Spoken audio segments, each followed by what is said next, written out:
కావాలి నా జీవ జలములు కావాలి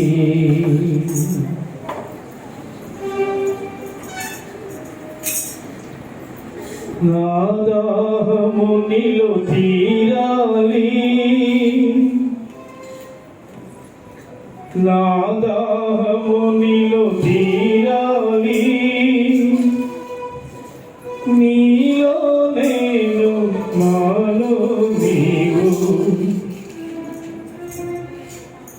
నీలో నేను నాలో నీవు కలసి మెలసి ఉండాలి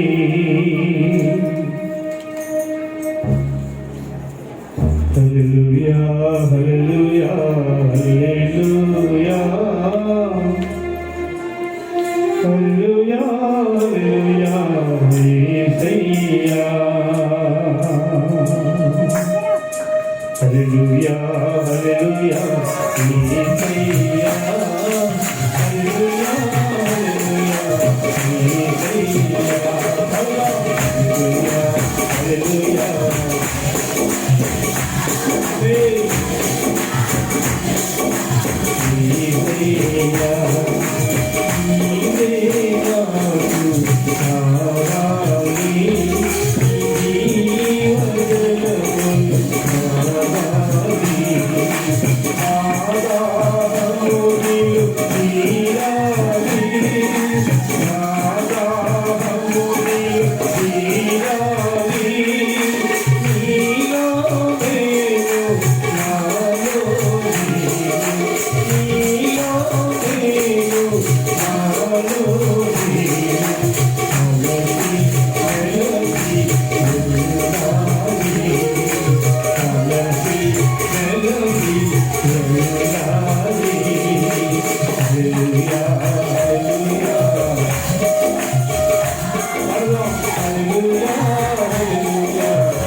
నేను నాలో నీవు కలసి మెలసి ఉండాలి.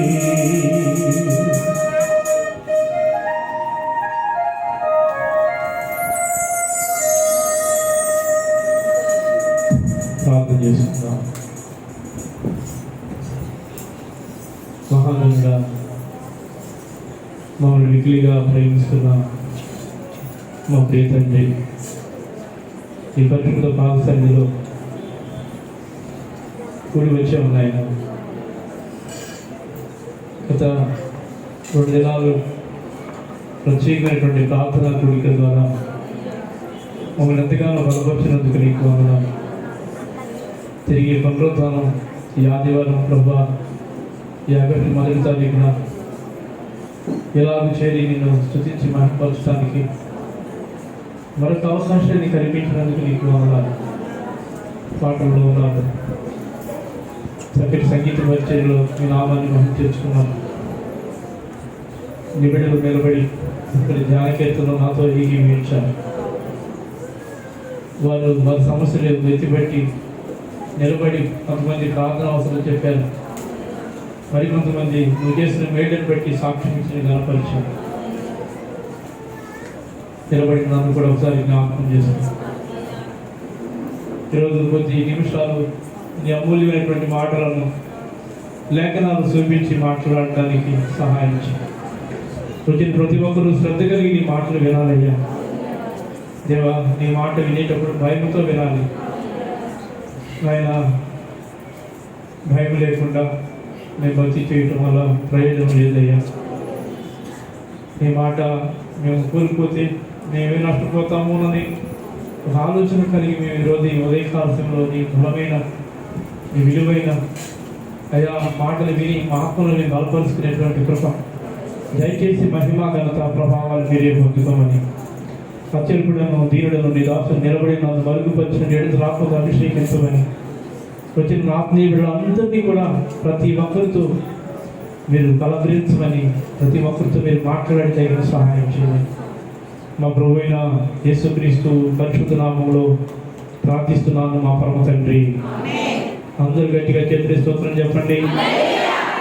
మరింత గట్టిగా స్తోత్రం చెబుదాం. దేవుని నామానికి మహిమ కలుగును గాక. మంచిదండి. దేవుని వాక్యంలో నుండి యెషయా గ్రంథము 35వ అధ్యాయం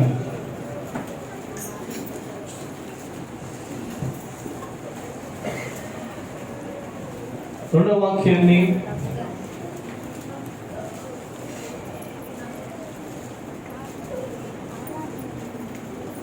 ఫ్యాన్ తీసేయండి అమ్మ, కొద్దిగా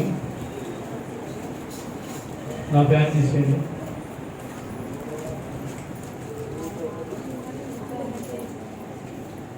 అధ్యాయము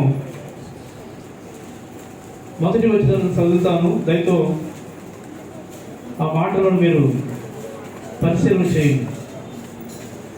అరణ్యమును ఎండిన భూమి సంతోషిస్తును, అడవి ఉల్లసించి కస్తూరి పుష్పం వలె పోయిను. అది బహుగా పూయిసు ఉల్లసించును, ఉల్లసించి సంగీతములు పాడును. లెబానోను సౌందర్యము దానికి కలుగును, కర్మేలు షారోనుకున్న సొగసు దానికి ఉండును. అవి యెహోవా మహిమను మన దేవుని తేజస్సును చూచును.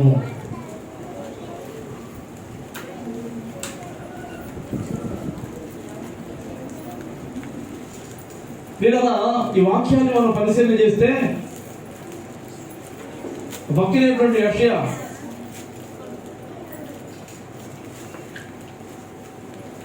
ఒక ప్రవక్త పలికేటువంటి మాటలు. అరణ్యము ఎండిన భూమియు సంతోషించు అన్నాడు. అరణ్యములో ఏముంటుందో మనకు తెలుసు, ఎండిన భూమి ఎలా ఉంటుందో మనకు తెలుసు. కానీ అరణ్యము ఎండిన భూమియు సంతోషిస్తాయట. అడవి ఉల్లసించి కస్తూరి పుష్పం వలె పూస్తుంది అన్నాడు. అది బహుగా పూయిస్తూ ఉల్లసిస్తుంది అన్నాడు. ఉల్లసించి సంగీతములు పాడుతుంది అన్నాడు. లెబానోను సౌందర్యము దానికి కలుగును అన్నాడు. కర్మేలు షారోనుకున్న సొగసు దానికి ఉండును. కర్మేలు షారోనుకున్న సొగసు దానికి ఉండును అంటే అంతకుముందు లేదు. అంతకుముందు అరణ్యం, అంతకుముందు శూన్యం, అంతకుముందు ఎడారి ప్రాంతం ఎవరికి ఉపయోగం ఉండదు. అరణ్య ప్రాంతం కూడా ఎవరికి ఉపయోగం ఉండదు. అరణ్యంలో క్రూర జంతువులు ఉంటాయి, మృగాలు ఉంటాయి. అరణ్యంలో ఏ టైంలో ఏ సంభవిస్తుందో కూడా తెలియదు. అటువంటి ప్రదేశాలు దేవుని బిడ్డల ఎలా మారుతాయి అంటే వలసిస్తాయి, రెండోది సంతోషిస్తాయి. ఆ రకంగా ఏంటంటే చక్కటి కస్తూరి పుష్పం వలె అవి వికసిస్తాయి, పోస్తాయి అని చెప్పి ప్రవక్త అయినటువంటి యెషయా చక్కటి ప్రవచనం. అంటే జరగబోయే దానిని ప్రియుల గమనించండి. ముందుగానే ఆయన ఏం చేస్తాడంటే ప్రవచిస్తున్నాడు, ముందుగానే ప్రకటిస్తున్నాడు. అలాగే మన కుటుంబాలు కూడా ఎలా ఉంటాయి అంటే కొన్నిసార్లు అరణ్యాన్ని పోలి ఉంటాయి. అంటే మన కుటుంబాలను కొన్నిసార్లు వ్యతిరేకతలు ఉంటాయి, కొన్నిసార్లు లోపాలు ఉంటాయి. అనుకూలత ఉండదు, ప్రతికూలత ఉంటుంది. ప్రతికూలత ప్రాంతాలు, ప్రతికూలత కలిగినటువంటి కుటుంబాలను కూడా ఏ రీతిగా దేవుడు వాటిని మారుస్తాను అంటున్నాడంటే కస్తూరి పుష్పం వలె చేస్తాను అన్నాడు. రెండోది ఏమన్నాడంటే అది బహుగా పూస్తూ ఉల్లసిస్తుంది అన్నాడు. తర్వాత ఏమన్నాడంటే అది ఉల్లసించి సంగీతమును పాడుతుంది అన్నాడు. ప్రియుల అరణ్యం ఉపయోగకరముగా ఉందంటే అందరికీ సంతోషమే. ఎడారి ఎవరికి ఉపయోగం కాదు, ఆయన అది ఉపయోగకరంగా ఉందని అందరం కూడా ఆనందించి గంతులేస్తాం. అలాగే మన కుటుంబాల్లో ఎటువంటి ఇబ్బందులున్నా, ఎటువంటి సమస్యలున్నా, ఎటువంటి శోధనలున్నా, నరకములాగా మన కుటుంబాలు ఉన్నప్పటికీ కూడా పరమ తండ్రి దేవుని దగ్గర నువ్వు రాగలిగితే, పరమ తండ్రి దేవుని స్తుతించగలిగితే, పరమ తండ్రి దేవుని మహిమపరచగలిగితే నీ కుటుంబం ఎడారిగా ఉన్నా, అరణ్యముగా ఉన్నా, దేవుని బిడ్డలు గమనించండి, అది ఉపయోగకరముగా లేనిదిగా ఉన్నప్పటికీ కూడా దేవుని బిడ్డలు గమనించండి, దేవుడు తలుసుకుంటే పుష్పించే పుష్పాలుగాను, ఆనందించేటువంటి చక్కటి కుటుంబాలుగాను మన కుటుంబాలను చేస్తాడు. దేవుని నామానికి మహిమ కలుగును గాక. అందరు గట్టిగా చేతులెత్తి స్తోత్రం చెప్పండి. చెప్తున్నాడు కదా, ఏమన్నాడు? అవి ఎలా మారుతాయి అని దేన్ని పోలి చెప్తాడంటే కర్మేలు, లెబనోను, షారోను సొగసు దానికి ఉంటుంది. అబ్బా, అవి ఎంత సొగసైనవో కదా, అవి ఎంత సొగసైనవో, వాటిలో ఎంత సమృద్ధి ఉందో, వాటిలో ఎంత ఆశీర్వాదం ఉందో. ఒక అరణ్యానికి షారోను పోలుస్తున్నాడు, కర్మేలును పోలుస్తున్నాడు, లెబనోను పోలుస్తున్నాడు. లెబనోను గురించి మనకు పూర్తిగా అర్థమైతే అప్పుడు మీకు అర్థమవుతుంది.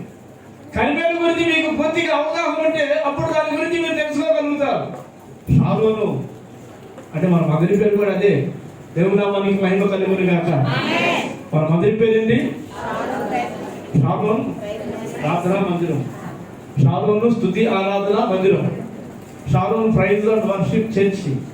ఆఖరికి దాన్ని లాస్ట్ ఎలా వచ్చిందంటే షారోన్ ప్రైజ్ మినిస్ట్రీగా మారింది. ప్రభు నామానికి మహిమ కలుగును గాక. ఆ షారోన్ అనేది పోరా, ఎందుకంటే షారోను సొగసైనది, లెబనోను సొగసైనది, అక్కడ రాయబడినటువంటి లెబానోను సౌందర్యము కలది. వీటిని ప్రియులను గమనించండి, ఎడారికి పోలుస్తున్నాడు. ఎడారిగా ఉండదు, అరణ్యముగా ఉండదు. వింటున్నారా? అరణ్యముగా ఉండదు, ఎడారిగా ఉండదు. అవి ఎలా మారబోతున్నాయి మనం అనుకుంటున్నాం. కొన్నిసార్లు మన కుటుంబాల్లో ఈ వ్యక్తి మారట్లేదు, ఈ వ్యక్తిలో ఫలింపు లేదు, ఈ వ్యక్తిలో అభివృద్ధి లేదు, ఈ వ్యక్తిలో ఆశీర్వాదం లేదు, ఈ వ్యక్తిలో డెవలప్మెంట్ లేదు అని చెప్పి కొన్నిసార్లు ప్రియుల గమనించని మనం కృంగిపోతూ, బాధపడుతూ, ఏడుస్తూ ఉంటాం. అలా కాకుండా పరమ తండ్రి ఎండిన భూమిని మార్చయ్యా, ఈ అరణ్యాన్ని మార్చయ్యా, ఈ అరణ్యాన్ని సొగసైనటువంటి ఒక సుందర వనముగా మార్చయ్యా, నా కుటుంబాన్ని కూడా ఆ రీతిగా చేయనైనా, నా కుటుంబంలో ఉన్నటువంటి సమస్యలు, కలవరాలు ఇవన్నీ కూడా తొలగించయ్యా. ఎటువంటి ఆశీర్వాదాన్ని, షారోనుకున్న ఆశీర్వాదాన్ని, లెబనోనుకున్నటువంటి ఆశీర్వాదాన్ని, కర్మేలుకున్నటువంటి ఆశీర్వాదాన్ని నాకు దయచేయి ప్రభువా. అని ప్రియ గమనించండి. మారని వ్యక్తుల కొరకు, అరణ్యంలాగా ఉన్నటువంటి మనుషుల కొరకు, ఎడారిలాగా ఉండేటువంటి ప్రజల కొరకు ప్రతి దేవుడు కూడా నువ్వు ప్రార్థన చేయడానికి చేతనైతే అది మారదంట. ఇంతలో సాగరి గారు కూడా పాడారు పాట, ఏమన్నాడు? షారోను వనములు పూసిన పుష్పమై, లోయలలో పుట్టిన వల్లి పద్మమునై.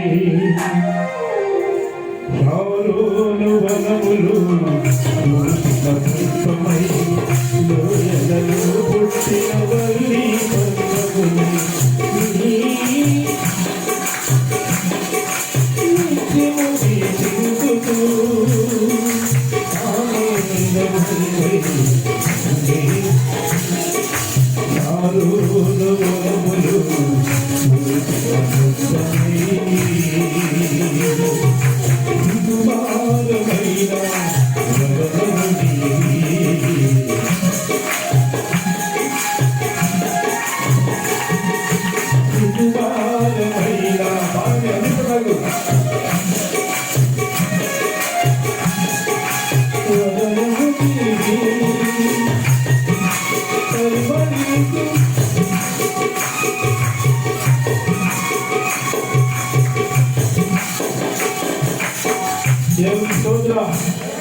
ఎన్నిసార్లు చెప్పినా మాట్లాడుకోండి,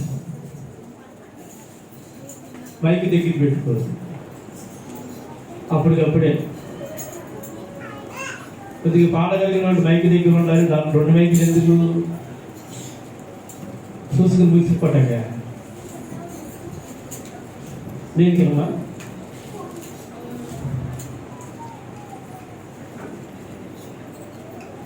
ఆయన చూడు సాయంత్రం గారు, ఆయన ఒకడే పాడుకుంటాడు. మైకితే ఎవరు ఇప్పుడు మాత్రం పుష్పాన్ని ఎవరికి కనీసం ఉందని దగ్గర దగ్గరికి వస్తాం లేదా? దేవుని మహిమ కలుగును గాక. అందరూ గట్టిగా చేతులు స్తోత్రం చెప్పండి. ఏమండి, సాధారణకున్నటువంటి సౌందర్యాన్ని గురించి, సాధారణకున్నటువంటి ఆ ఫలవంతమైనటువంటి జీవితాన్ని గురించి మనకు ఈరోజు మాట్లాడుతున్నాడు పరమతండ్రి దేవుడు. ముఖ్యంగా నువ్వు నడుస్తున్నటువంటి నీ మందిరం యొక్క విశిష్టత ఏంటో, నీ మందిరం యొక్క గొప్పతనం ఏంటో నీకు తెలియాలి. షాలోను సొగసైనది, షాలోను రమ్యము కలది, షాలోను పచ్చిక కలది, షాలోను చక్కటి పుష్పములు కలది. ఇటువంటి ప్రాంతాన్ని దేనితో పోలుస్తాడంటే, దేనికి లాగా అంటే ఈ షాలోను లాగా, లెబనోను లాగా, తర్వాత కర్మేలు లాగా నేను దేని మారుస్తానైనా అరణ్యాన్ని చెప్పండి, ఎడారి గల ప్రాంతాన్ని. ఎడారిలో కనీసం దప్పి తీసుకుంటానికి గుప్పి నీళ్ళు దొరుకుతాయా అమ్మా? ఎడారిలో దప్పికి తీరడానికి, దాహం తీరడానికి ఏమన్నా కాస్త నీళ్ళు దొరుకుతాయి అంటే దొరకవు. ఎడారిలో ప్రయాణం చేసేటువంటి బాటసారులు ఆనాటి దినాల్లో ఒంటెల మీద ప్రయాణం చేసేవారు. దేని మీద అండి? వినండి శ్రద్ధగా. ఒంటెల మీద ప్రయాణం చేసేవాళ్ళు. ఒంటెలు ఎందుకు వాడేవాడు అంటే గుర్రాలు ఉన్నాయిగా, గుర్రాలు వాడేవాడు కాదు. ఇంకా వాహనాలు ఏమిటి ఉంటే ఆ రోజున. కానీ ఎక్కువగా ఎడారిలో ప్రయాణం చేయాలంటే దేన్ని ఉపయోగించేవాడంటే మనుషులు ఎక్కువగా ఒంటెలను ఉపయోగించేవాడు. ఎందుకు ఒంటెలను ఉపయోగించేవాడు అంటే 6 నెలలకు సరిపడా వాటర్ దాని కడుపులో ఉంటుంది. ఎన్ని నెలలు?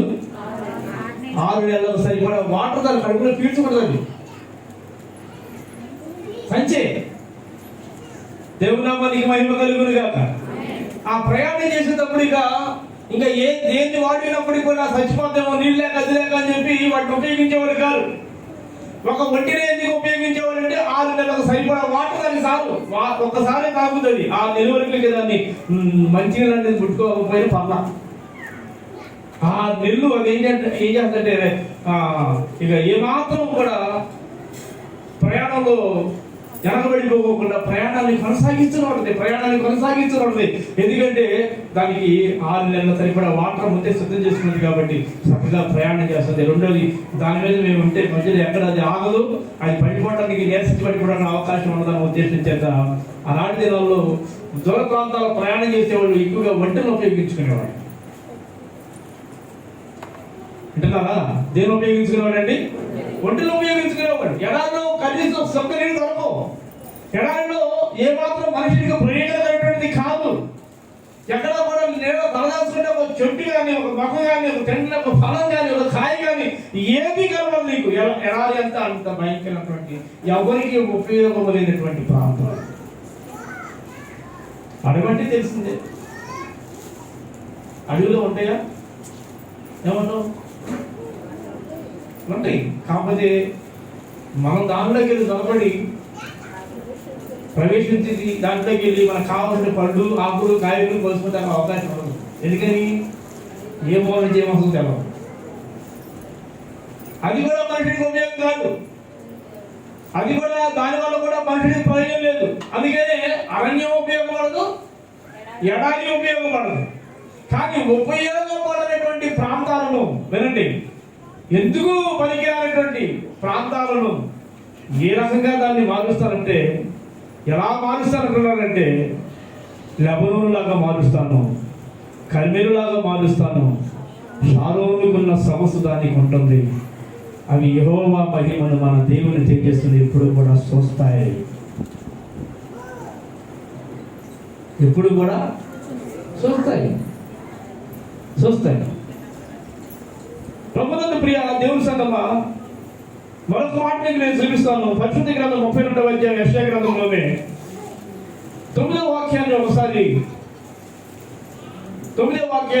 గమనిస్తే, 32వ అధ్యాయము 9వ వచనంలో మనం గమనిస్తే, అమ్మా ఒక నిమిషం అమ్మా, నేను వస్తాను. 33వ అధ్యాయము 9వ వచనం, క్షమించండి, 33. దేశము దుఃఖించి క్షీణించుతున్నది, లెబనోను సిగ్గుపడి వాడిపోతున్నది. ఇదేంటి? అక్కడేమో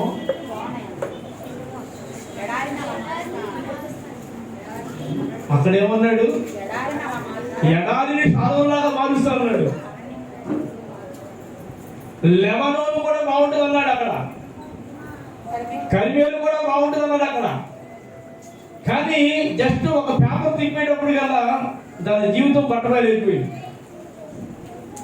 ఇక్కడ ఏమని మాట్లాడుతున్నాడంటే, దేశము దుఃఖించి క్షీణించుతున్నది, లెబనోను సిగ్గుపడి వాడిపోతున్నది. షారోను ఒకప్పుడు బాగుంది, ఇప్పుడు ఏమైపోయింది అంటే అంతకుముందు ఎడారి కాదు, అది ఇప్పుడు ఎడారి అయిపోయింది. అమ్మా వినండి, దేవుని వాక్యాన్ని శ్రద్ధగా వినండి. ఒకప్పుడు అడవిని, ఎడారిని దీవిస్తూ మాట్లాడాడు. మీకేమొచ్చిన లోటు లేదు, మీకేమొచ్చిన ఇబ్బంది లేదు. కారణం ఏంటంటే, షారోన్ లాగా చేస్తాను, లెబనోన్ లాగా చేస్తాను, కర్మేలు లాగా చేస్తాను, వాటి సమస్య మీకు ఉంటుందని చెప్పి అక్కడ ఆ పుస్తకంలో అధ్యాయులు మనం చూస్తే ఏమనంటే వాటిని దీవించి మాట్లాడాడు. అయితే ఇక్కడ చూస్తేనేమో రివర్స్ అవుతుంది. ఏంటా రివర్స్ అంటే, లెబనోను సిగ్గుపడిపోయింది, షారోను ఎడారి అయిపోయింది, భాషను కర్మేలు తమ చెట్ల ఆకులను రాల్చుకొనుచున్నవి.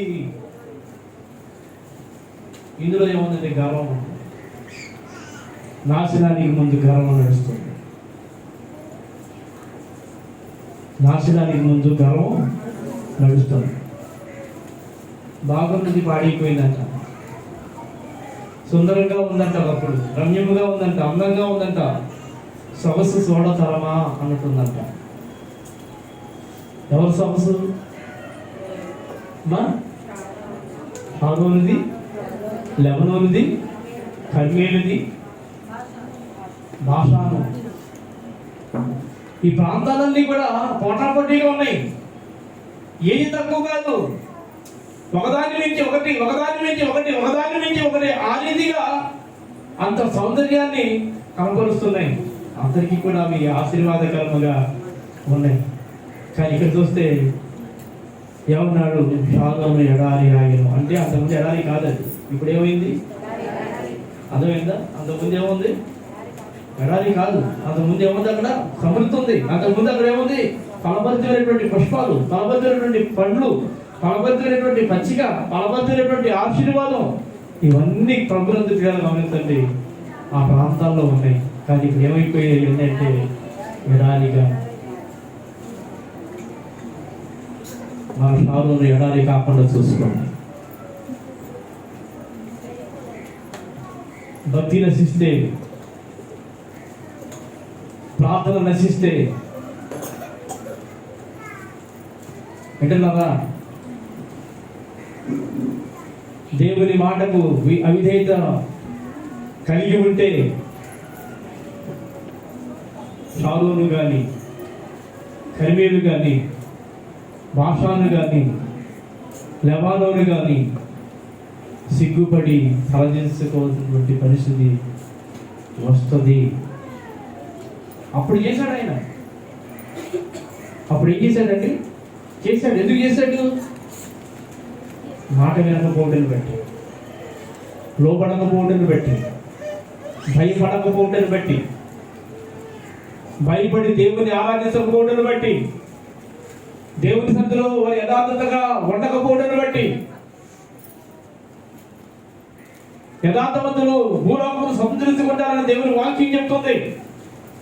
కానీ సంఘంలో యథార్థత లేదు, విశ్వాసంలో సరైన భక్తి లేదు, విశ్వాసంలో సరైన భయం లేదు. భయం లేకుండా వారి భక్తిని కొనసాగిస్తున్నారు. భయం లేకుండా నీ కుటుంబాల్లో ఎలా పడితే అలా ప్రవర్తిస్తున్నావు, ఎలా పడితే అలా జీవిస్తున్నావు, ఎలా పడితే అలా మాట్లాడుతున్నావు, ఎలా పడితే అలా బ్రతికేస్తున్నావు, నీ ఇష్టానుసారముగా నడుస్తున్నావు. దేవుని భయం లేకపోవడం బట్టి ఆ కుటుంబం ఎడారైపోతే, ఆ కుటుంబం చిన్నవిలైపోతే, ఆ కుటుంబంలో వ్యాధులు మొదలవుతాయి, ఆ కుటుంబంలో శ్రమలు శోధనలు మొదలవుతాయి. ఒకప్పుడు సౌందర్యంగా ఉన్నటువంటి షారోను, ఒకప్పుడు సౌందర్యంగా ఏమండి చక్కగా పూస్తున్నటువంటి ప్రతి ప్రాంతము లెబనోన్ ఏంటి, షారోన్ ఏంటి, కర్మేలు ఏంటి, బాషాన్ ఏంటి, ప్రాంతాలన్నీ కూడా అంత సమృద్ధిగా ఉన్నటువంటి ప్రాంతాలన్నీ కూడా ఇప్పుడు ఏమైపోతాయి అంటే సిగ్గుపడవలసినటువంటి పరిస్థితి. బాగా బతికినోడు వినండి, బాగా బతికినోడు రోడ్డు మీదకి వెళ్ళి ఒకరు చేయి దాసాలంటే చాచలేడు కదా, వస్తాడా? ఏమా ఒకసారి ఊహించండి, షాలోన్ ఇంత కడకలాడుతుంది కదా, ఈ షాలోన్ ఎడారిగా మారిపోతే మనం ఏమవ్వాలి? ఏమవ్వాలి చెప్పండి? ఏ పండమ్మా ఏమవ్వాలి? ఎటు చూస్తున్నావు? ఎటు చూస్తున్నావు? వాళ్ళు ఎంత అవుతుంది? వాళ్ళు పేరు చూసుకుంటారు అందరూ.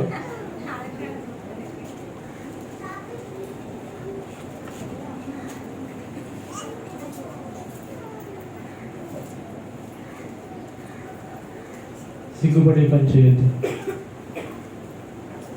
మనం లేక మన సంఘం, మన కుటుంబం ఎడారిగా మారేటట్టుగా చేయొద్దు. ప్రభువుని ప్రియాలు గమనించండి, అది ఎడారిగా మారిపోయేటట్టుగా చేయొద్దు. మొక్క లేనట్టుగా, పువ్వు లేనట్టుగా, తోట కాకుండా, తోట లేకుండా ఎండినటువంటి వాడిపోయినటువంటి ప్రదేశముగా దాన్ని మార్చొద్దు. దాన్ని మార్చడానికి వీల్లేదు. ఒకప్పుడేమో ఎడారి, ఒకప్పుడేమో అరణ్యము. దేవుని బిడ్డల షారోను చూసి, కర్మేలుని చూసి, బాషాను చూసి, లెబనోను చూసి అలా ఉంటే మా బ్రతికి ఎంత బాగుంటుందో అని చెప్పి అనుకున్నటువంటి ప్రకారముగా దేవుడు ఏం చేశాడంటే ఆరోగ్యంగా వాటిని ఆశ్రయించాడు. అప్పుడు ఇవి బాగుంది, ఎవడేమో అరణ్యము, ఎడారి వెనకబడిపోయింది. అప్పుడు ఏం బాగుంది? షారోను బాగుంది, కర్మేలు బాగుంది, బాషాను బాగుంది, లెబనోను బాగుంది. అప్పుడేం బాగలేదు? అరణ్యమును, ఎడారిని బాగలేదు. అప్పుడు ఇవి బాగుంది, అప్పుడు అవి బాగాల. ఇప్పుడు దేవుడు ఏం చేశాడంటే వాటిని ఆశ్రయించి మిమ్మల్ని వాటిలాగా మారుస్తున్నాడు. ఇప్పుడు ఏం చేశాడు? ఇంటిని వాటిలాగా మారిపోయింది.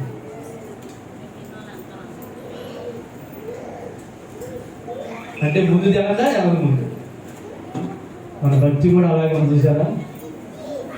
ముందన్న భక్తి మనకుందా? ముందన్న విశ్వాసం మనకుందా? ముందన్న ప్రార్థన ఆత్మీయత మనకుందా? ముందున్న సహవాసం మనకు ఉందా? ముందు పరిగెట్టు వచ్చినట్టుగా పరిగెట్టు రాగలుగుతున్నావా? ముందు చూపించేటువంటి ఆసక్తి మనకు ఉందా? ఆసక్తి లేకపోతే మన కుటుంబాలు ఎడారిగా మారిపోతే గుర్తుపెట్టుకోండి. సరైన భక్తి లేకపోతే, సరైన ప్రార్థన లేకపోతే మన కుటుంబాలు సంచమైపోతాయి. మన కుటుంబాల్లో దరిద్రం తాండవిస్తుంది. నెమ్మది లేకుండా మన కుటుంబాలు పోతాయి. నెమ్మది లేకుండా పోయినట్టుగా దయచేసి చేసుకోవద్దని దేవుని వాక్యం ఈరోజు సూటిగా మనతో మాట్లాడుతుంది. సౌందర్యమైనటువంటి ప్రాంతాలు ఎడారిగా మారిపోతే ఎంత బాధండి. అన్ని సమృద్ధి కలిగినటువంటి వాడు ఏమీ లేకుండా పోతే ఎంత బాధండి, ఎంత అవమానం అండి. నలుగురు తలెత్తుకోలేడు కదా, నలుగురు తలదించుకోవాలి కదా. కాని పని చేసినట్టుగా తలదించుకోవాల్సినటువంటి పరిస్థితి, తలదించుకోవాల్సినటువంటి అటువంటి పొజిషన్లో మనం వస్తే ఎంత అవమానం, ఎంత అవమానం గ్రహించావా ప్రియమైన సహోదరుడా, ప్రియమైన సహోదరి? దేశం ఏమవుతుందంట? క్షీణించిపోతుందంట. దేశము దుఃఖించి క్షీణించిపోతుందంట. కారణం ఏంటంటే అనుకూలమైనటువంటి ప్రదేశాలు అనుకూలంగా లేకోకుండా ప్రతికూలంగా మారిపోయిన దాన్ని బట్టి దేశం అంతా కూడా ఏమైపోయిందంటే ఆర్భాటిస్తున్నారు, ప్రవర్తిస్తున్నారు, ఏడుస్తున్నారు, కృషించిపోతున్నారు. కారణం ఏంటంటే ఇవన్నీ కూడా పనికి రాకుండా పోయాయి కాబట్టి. ఇవన్నీ కూడా ఏమైపోయాయండి? పనికి రాకుండా పోయాయి కాబట్టి పనికి రాకుండా మనం పోకూడదండి. భూమి మీద దేవుని బిడ్డలు గమనించండి. పనికి మాలిన వాళ్ళలాగా ఉన్నా దేవుని దృష్టిలో మాత్రం ఎలా ఉండాలి? పనికి వచ్చే వాళ్ళలాగా ఉండాలి. దేవుని దృష్టిలో మాత్రం దేవుని నామాన్ని మహింపరిచే వారిగా ఉండాలి. లోక సంబంధంగా మన కుటుంబంలో ఎటువంటి ఆర్థిక పరిస్థితులు ఉన్నా పర్వాలేదు, కానీ ఆత్మీయ స్థితిలో మాత్రం ఆర్థికం ఉండకూడదండి. ఆత్మీయ స్థితిలో ఏమనకూడదు? ఆర్థికం ఉండకూడదు. నీ ఇంట్లో ఆర్థికం ఉండొచ్చు, అర్థమైందా? నీ ఇంట్లో కొద్ది ఉండొచ్చు, కానీ నీ ఆత్మలో మాత్రం వాక్యం కొద్ది ఉండకూడదు, ప్రార్థన కొద్ది ఉండకూడదు, పరిశుద్ధతలో కొద్ది ఉండకూడదు. వింటున్నారా? అన్నిటిలో కూడా ఏమన్నారంటే ఉదయం నింపుదలగా దేవుని వాక్యాన్ని కలిగి, భక్తి కలిగి, భయం కలిగి దేవుని అనుసరించినప్పుడు నీ ఇల్లు ఎడారిగా మారుతుందను గాక. ప్రభుకు స్తోత్రం చెప్పండి. సరిమేలుకున్న, సాధనుకున్న, భాష అనుకున్న, ఎవరి లెవెలనుకున్నటువంటి సమస్య నీ కుటుంబంలో ఉండును గాక. దేవుని నామానికి మహిమ కలుగును గాక. అందరూ గట్టిగా చేతులెత్తి స్తోత్రం చెప్పండి. దేవుని నామానికి స్తోత్రం మరోసారి చెబుదాం. హల్లెలూయా. కాబట్టి దైవలేఖన భాగంలో షాలోమును కూర్చున్నటువంటి, సియోనును కూర్చున్నటువంటి, హోరేబును కూర్చున్నటువంటి, కర్మేలును కూర్చున్నటువంటి ఒక చక్కటి కీర్తన భక్తుడు పాడాడు. ఒకసారి దాన్ని జ్ఞాపకం చేసుకుందాం. ఏకాంత వేళలో నీతోనే గడపాలి, నీ వాక్య ధ్యానములో నా బ్రతుకంత సాగాలి.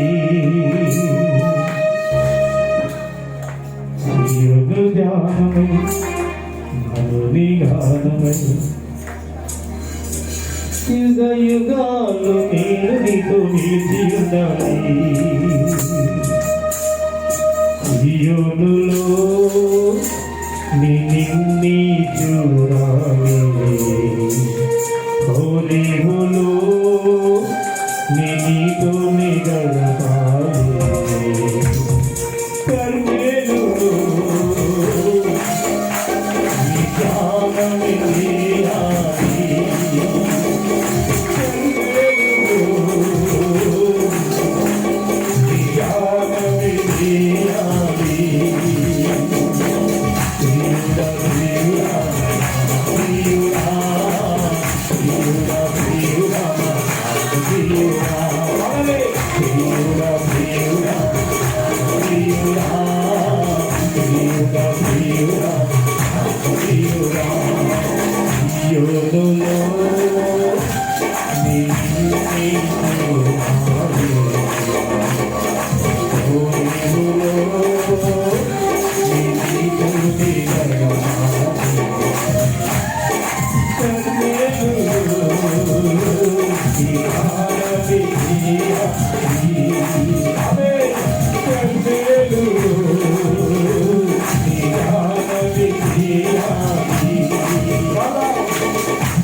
సాగని చూడాలి కోరిక కొండపై నా జీవితం నడిచాలి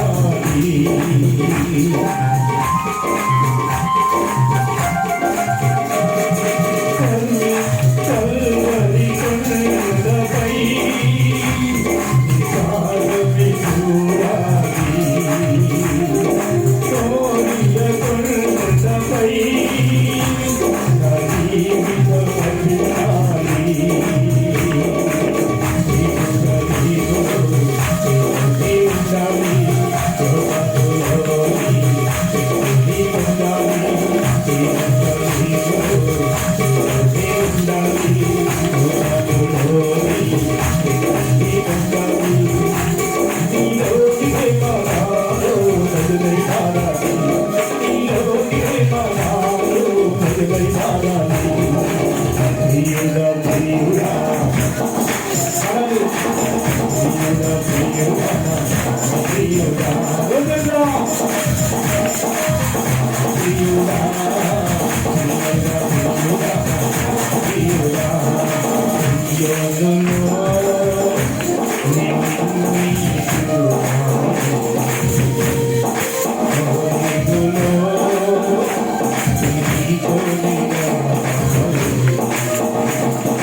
నేను నిజమైన ద్రాక్షవల్లిని అన్నాడు. ఆ ద్రాక్షలో మొలిసిన ప్లేస్ కూడా ఎక్కడ తెలుసా? అది షాలోమ్ ప్లేస్. అర్థమైందా? అది ఏ ప్లేస్? అది మనం ల్యాప్లో కనుక్కున్నాం కదా, షాలోములో ద్రాక్షవల్లి నీవయ్యా, నీలోని నిలిచేటి తీగను నేనయ్యా. అంటే ద్రాక్ష వనములో దీనిలో మనం ఎవరు చెప్పండి, మనం ఎవరు అండి? తేగం. తేగ ఎప్పుడు ఎలా ఉంటుంది? నిలిచి ఉంటుంది. ద్రాక్షవల్లిలో అది కలిగి పట్టుకుని ఉంటుంది. ఎప్పుడు కూడా దానిలో కలిగి ఉంటేనే అది ఫలిస్తుంది, లేకపోతే అది ఫలించదు. వింటున్నారా? కాబట్టి ఇప్పుడు షాలోంలో ఎవరు ఉండాలి? ప్రభువైన యేసుక్రీస్తు వారు ఉండాలి. ప్రభువైన యేసుక్రీస్తు వారు ఉండాలంటే, నీలో దేవుడు ఉండాలంటే, నాలో దేవుడు ఉండాలంటే, మనలో దేవుడు ఉండాలంటే, మనం ఎంత పరిశుద్ధంగా ఉంటే మనతో దేవుడు ఉంటాడు. మనం ఎంత భక్తి చేస్తే దేవుడు మనతో ఉంటాడు. మనం ఎంత ఆత్మపూర్వకంగా నడిస్తే మనతో ప్రభువైన దేవుడు ఉంటాడు. మనం దాన్ని గమనించి మనం ఏం చేయాలి తెలుసా పిల్లల? మనం ఎడారి కాకుండా ఉండాలంటే, పుష్కలమైనటువంటి పంట మన కుటుంబాల్లో ఉండాలంటే, మనశ్శాంతి కలిగినటువంటి జీవితాలు మనం కలిగి ఉండాలంటే, ఎడారిగా అరణ్యముగా మారిపోకుండా ఉండాలంటే, ఇప్పుడు కూడా పరమోన్నతుడైన దేవుని విడిస్తూ ఆయన చెప్పినట్టుగా చేస్తూ ఆయన వాక్యానికి అనుకూలంగా మనం జీవించినట్లయితే ఎడారులే సుందరమైనటువంటి ప్రాంతాలుగా మారిపోతాయి. ఒకవేళ తెలిసి సరైన భక్తి చేయకపోతే షారోను ఎలా ఎడారిగా మారిపోతుందో అలాగే మన బ్రతుకులు కూడా అలాగే ఎడారులుగా అరణ్యాలుగా మారిపోతాయి.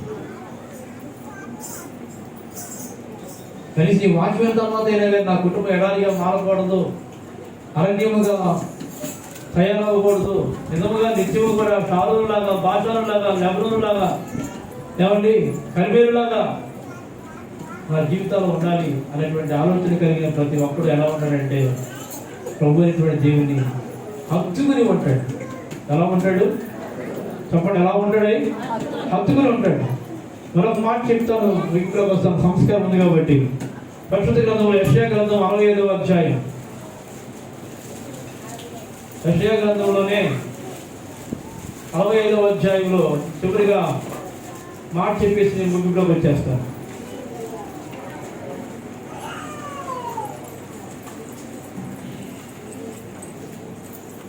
అధ్యాయం 10వ వచనం. నన్ను గూర్చి విచారణ చేసిన నా ప్రజల నిమిత్తము షారోను గొర్రెల మేత భూమి యొగును. దేవుని నామానికి మహిమ కలుగును గాక. అందరూ గట్టిగా చేతులెత్తి స్తోత్రం చెప్పండి. అక్కడ ఏమని రాయబడింది? నన్ను గూర్చి విచారణ చేసిన నా ప్రజల నిమిత్తము అంటే ఎవరిని బట్టి ఏముంది?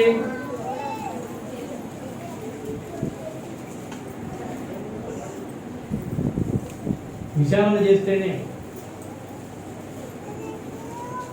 నన్ను గురించి విచారణ చేసిన ఆ ప్రజల నిమిత్తము షారోను గొర్రెల మేత భూమి యొగును. ఆ స్థలము గొర్రెలకు మేత భూమిగా మారును.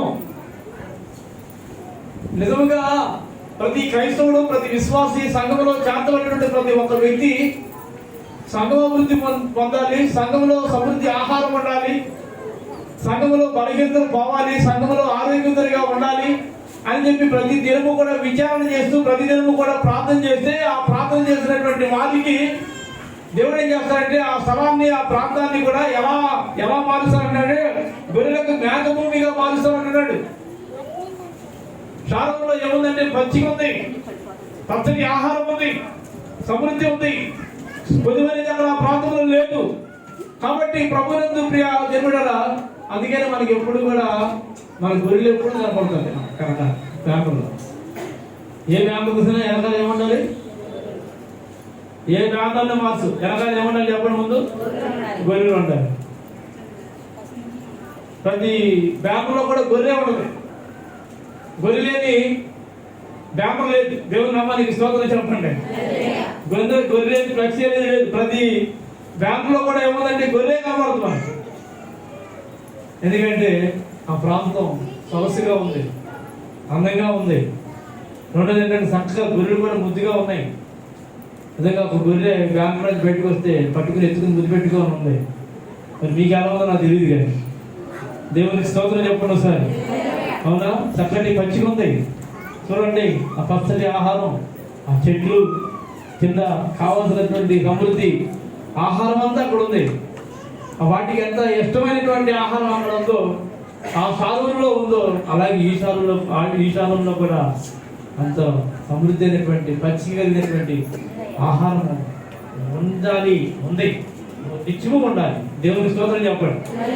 నిత్యము ఉండాలి, నిత్యము ఉండాలి. అది ఎడారి కాకూడదు, అది ఆరోగ్యంలాగా మారిపోకూడదు, అది ఎడారిలాగా మారిపోకూడదు. నిత్యము అక్కడ ఆహారం ఉండాలంటే ఏం చేయాలి? దేవుణ్ణి ఎప్పుడు కూడా బ్రతకాలి, విచారించాలి, ప్రార్థించాలి, అడగాలి. ఎప్పుడైతే నువ్వు అడిగావో నిజంగా ఆ శాపము ఇప్పుడు కూడా గొర్రెలకి ఎలా ఉంటుందంటే అది భూమిగా. చాలా మంది సంఘానికి వస్తారు కానీ శాలోములో ఉన్నటువంటి గొప్ప స్థలం గురించి ఎవరికి తెలియదు.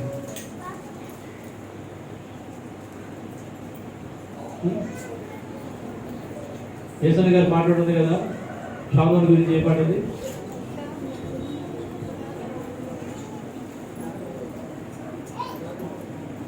ఏ పాట అది?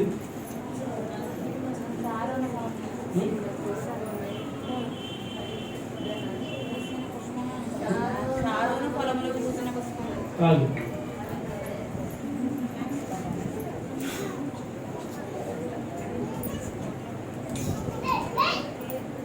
ఇంకొక పాట ఉంది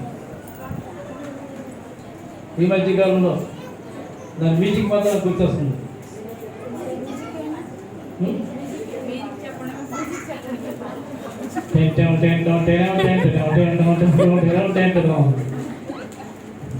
చెప్పాలి.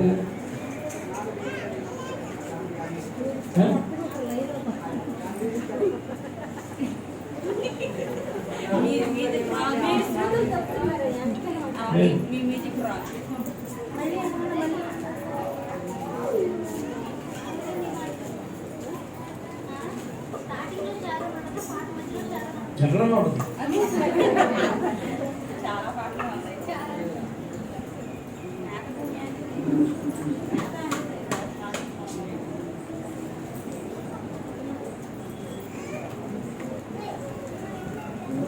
దాంట్లో ఉంటుంది ఆ పాటలో ఉంటుంది పాదం లేదా?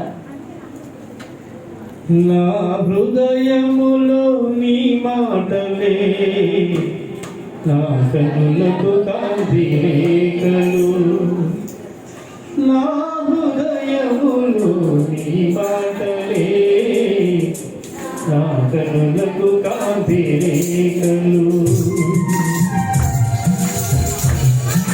చీకటిలో కరువై కిరణమై కసిగా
విజయా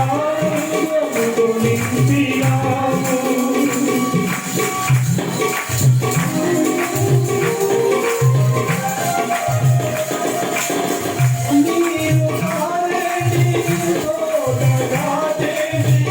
ఆ పాట ఏంటి తెలుసా? అవును. దేవుని స్తోత్రం చెప్పుకుంటాం. అది తోట.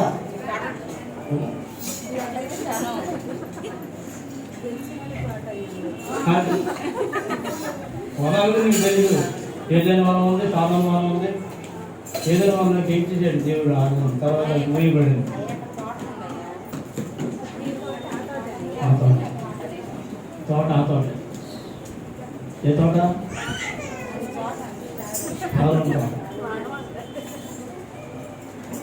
గొర్రెలకు మేత దొరికి చోట, పచ్చని ఆహారం ఉన్న చోట,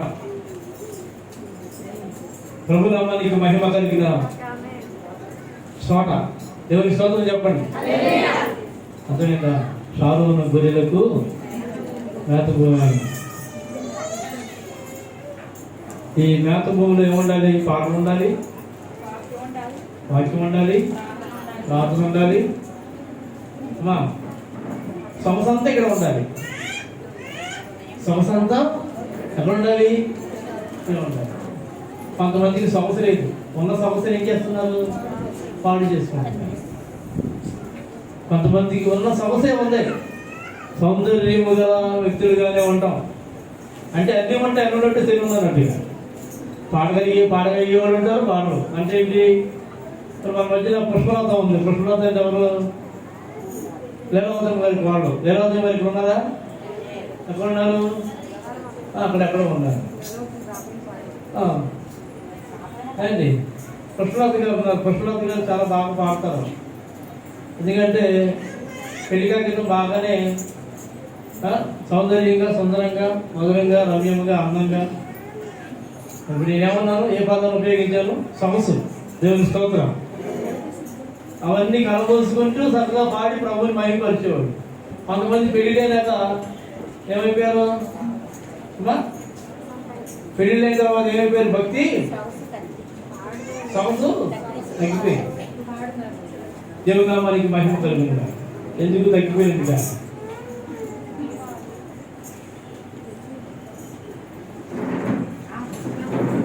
షారోను గొర్రెలకు మేత. ప్రభు నామానికి స్తోత్రం. అందరూ చేతులు స్తోత్రం చెప్పండి. మనలో పాటలు పాడడానికి మందిరంలో పాడేవాడు. అదే ఆ సమస్య నాకు లేదు. మేము ఏ హీల్ అంటే ఏ హీల్ అమ్మా?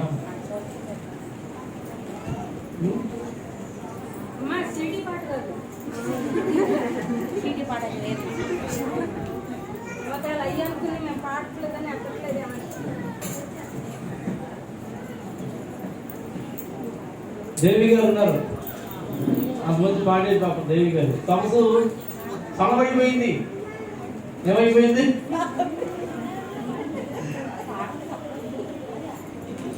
ఇంకా ఎప్పుడు ఏడాదికి ఒకసారి, అమావాస్యలో ఒకసారి. కృపమ్మ గారు ఉండేది. కృపమ్మ గారు ఆవిడ ఏదో 2-3 పాటలు మొత్తం నేర్చుకుంది. ఆ 2-3 పాటలు అవే పాపం సమయం ఎప్పుడు సమయం ఉన్నా సరే లేచి వచ్చి పాడి. నిజంగా ఒక సమస్య కావాలి. ప్రభు నామానికి మహిమ కలుగుతుంది.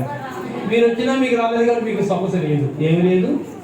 సౌందర్యం అంతకన్నా లేదు. ఉందా? లేదు. ఎందుకు ఉపయోగం? దేనికి? ప్రార్థన ప్రారంభించాలి. ఎదుర్కోవాలి. ఎక్కడ ఉన్న సమస్య హృదయం అని ఏ సమస్య రాకుండా నా సమస్య నేను నిర్మించుకోకుండా.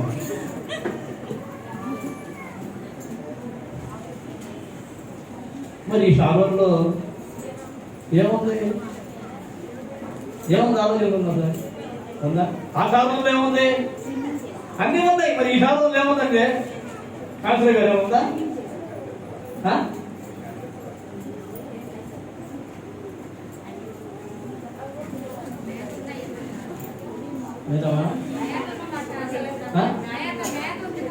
మేత ఉందా? అది ఒకటే కాదు, ఉంది.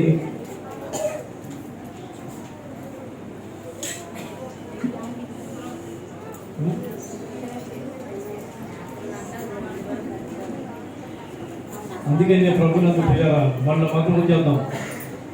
పరిశుద్ధ గ్రంథంలో 35వ అధ్యాయం యెషయా గ్రంథం ముగించేస్తాను, టైం అయిపోయింది. యెషయా గ్రంథం మొదటి 35వ అధ్యాయం. అదే అరణ్యమును ఎండిన భూమియు సంతోషించును, అడవి ఉల్లసించి ఏం పుష్పం వలే. కస్తూరి పుష్పం తెలుసా మీకు? కస్తూరి మాత్రం తెలుసా? ఓకే చాలా. కస్తూరి పుష్పం వలె పోయిను, అది బహుగా ఎలా అది ఎలా ఉండాలి? బహుగా అమ్మా అందరూ చక్కగా పూస్తూ ఉండాలి. అందరూ ఎలా ఉండాలి? బహుగా పూస్తుంది. మనమేమో 10 మందికి పోస్తాం, 5 పోస్తాం, 4 పోస్తాం. బుధవారం వస్తే 5 పోస్తాం, బుధవారం 5 పోస్తాం. తర్వాత శుక్రవారం వస్తే ఒక 10 మంది పోస్తాం. పోస్తున్నారా? శనివారం వస్తే ఒక 15 మంది పోస్తాం. ఆదివారం వస్తే కొద్దిగా పోస్తాం. అందరూ పోయి ఆదివారం కూడా. ఈరోజు ఆదివారం మనం మిస్ అయ్యామో తెలుసు. ప్రభునామానికి స్తోత్రం. అంటే చెట్టు ఉంది కానీ ఏం లేదు దానికి పట్ల నిండిగా ఉంటే ఎంత అందంగా ఉంటుంది ఉందా? మందిని కూడా నిండిగా ఉంటే ఎంత అందంగా ఉంటుంది ఉంటుందా? ఉంటుందా? అంటే మనం ఏమవుతుంది? సౌందర్యంగా కనపడలా. ఈ సాలులో పుష్పాలు ఏమైపోతున్నాయి అంటే వాడిపోతాయి, ఎండిపోతాయి. మేతలేక ఎండిపోతున్నాయా? మేత పెడతానని నవ్వు పిలుస్తున్నాడు, కానీ నాకు ఎక్కువైపోయిందయ్యా అని చెప్పి ఏం చేస్తారంటే కడుపు నిండిపోయింది అన్నట్టుగా. మీకు కడుపు నిండా తెలుసు, కానీ మీ సంబంధమైనటువంటి సమస్యలు చేత ఏంటంటే మీరు దినదినము విచారంలో పడిపోయి పుష్పించాల్సినటువంటి చోట పుష్పించకోకుండా మీరు ఎప్పటికప్పుడు ఏమవుతారంటే వాడిపోయి ఎండిపోతుంటే జరుగుతుంది.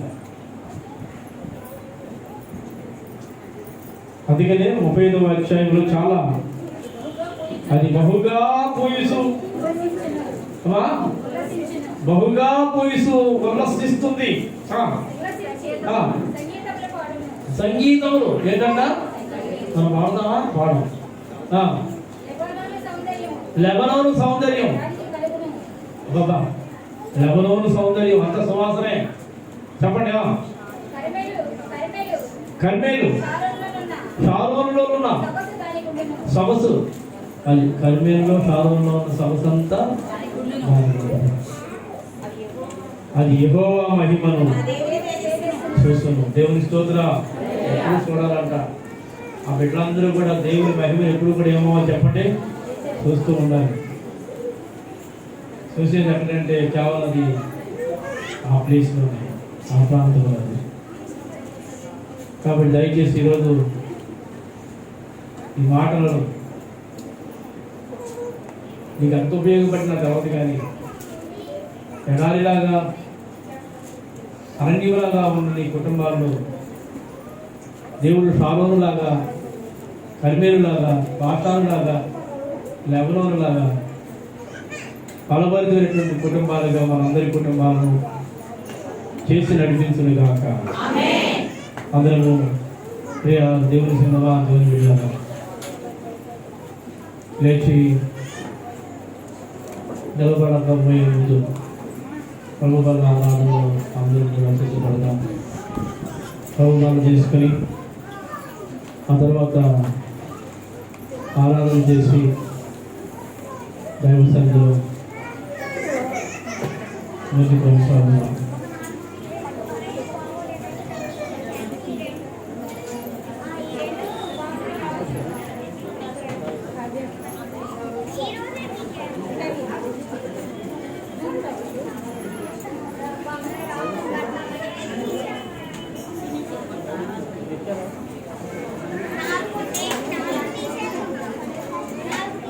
దయచేసి మాట్లాడండి, ప్రార్థన చేయండి, ప్రార్థన చేయండి, ప్రార్థన చేయండి.